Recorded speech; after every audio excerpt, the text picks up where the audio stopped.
बिना प्याज लहसुन की ये सब्जी से बनने वाला है 2 चम्मच तेल से। चलिए देरी ना करते हुए शुरू करते हैं आज की रेसिपी। इसके लिए मैंने यहाँ पे लिया है मूंग दाल, जो मैंने पहले से भिगो के रखा था। मूंग दाल को अच्छे से पीस लूंगी। पीसते वक्त मैं इसमें डालूंगी नमक और थोड़ा सा अदरक।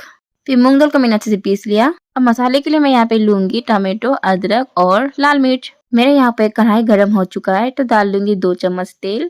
स्वास्थ्य को ध्यान में रखते हुए मैं सब्जी बनाई है, इसलिए मैंने बहुत ही कम तेल का प्रयोग किया है। अब डाल दूंगी मैं उसमें जीरा। जीरा का छोंक लगाने के बाद डाल दूंगी जो मैंने मसाला पीस के रखा था। फिर मसाले को अच्छे से भून लूंगी कुछ देर के लिए। मसाले को कुछ देर के चलाने के बाद डाल लूंगी एक एक करके सारे मसाले। मसाले पे मैं यहाँ पे डालने वाली हूँ पहले नमक, उसके बाद डाल लूंगी धनिया पाउडर, फिर जीरा का पाउडर, फिर थोड़ा सा चीनी, फिर उसके बाद हल्दी।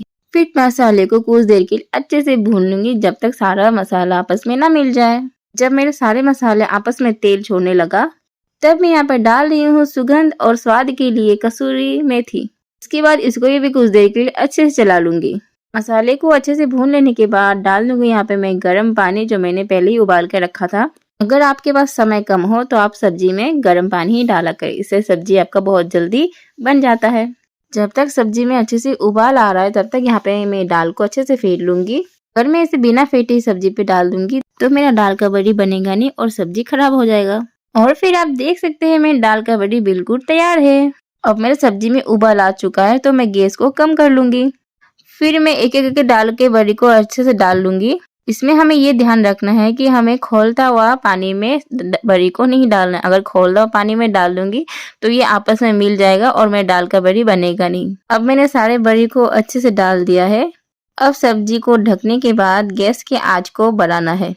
फिर जैसे ही सब्जी में उबाल आ जाए, इसके बाद इसको टेस्ट को बढ़ाने के लिए मैं डाल दूंगी यहाँ पे घी।